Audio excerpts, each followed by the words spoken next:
इधर सोमवार से बिहार विधानसभा का मानसून सत्र भी शुरू हो रहा है। इस सत्र के हंगामेदार होने के पूरे आसार हैं। दरअसल विपक्ष अपराध और मतदाता सूची पुनरीक्षण जैसे मुद्दों पर सरकार को घेरने की पुरजोर कोशिश करेगा। विपक्ष का आरोप है कि मतदाता सूची से मतदाताओं के नाम हटाए जा रहे हैं। वहीं सरकार अपनी उपलब्धियों को गिना करके विपक्ष को जवाब देगी। सदन में वित्तीय वर्ष 25-26 के लिए अनुपूरक व्यय विवरण भी होगा पेश।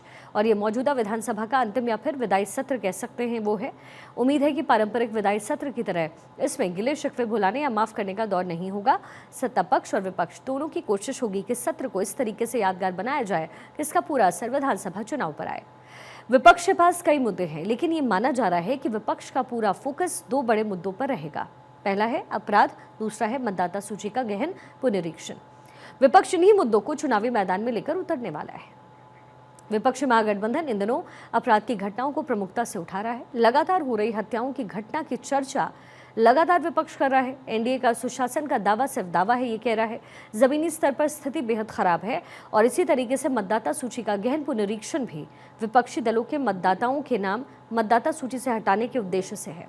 पुनरीक्षण का काम चल रहा है और इसकी सुनवाई सुप्रीम कोर्ट में भी अभी लंबित है।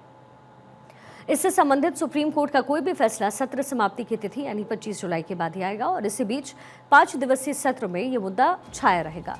विपक्ष तथ्यों के जरिए ये साबित करने की कोशिश करेगा कि खास वर्ग के मतदाताओं के नाम मतदाता सूची से हटाए जा रहे हैं। सत्तारूढ़ एनडीए पहले ही कह चुका है कि पुनरीक्षण चुनाव आयोग का पूरी तरीके से एक विषय है। राज्य सरकार का इससे कोई लेना देना नहीं है।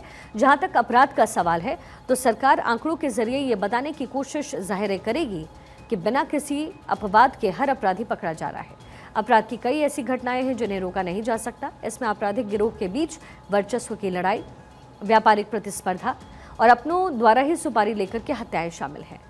सरकार के पास सदन को चलाने के लिए कई सकारात्मक और जनहितकारी उपलब्धियां भी हैं, जिनके सहारे वो विपक्ष पर बढ़त बनाने की कोशिश भी करेगी।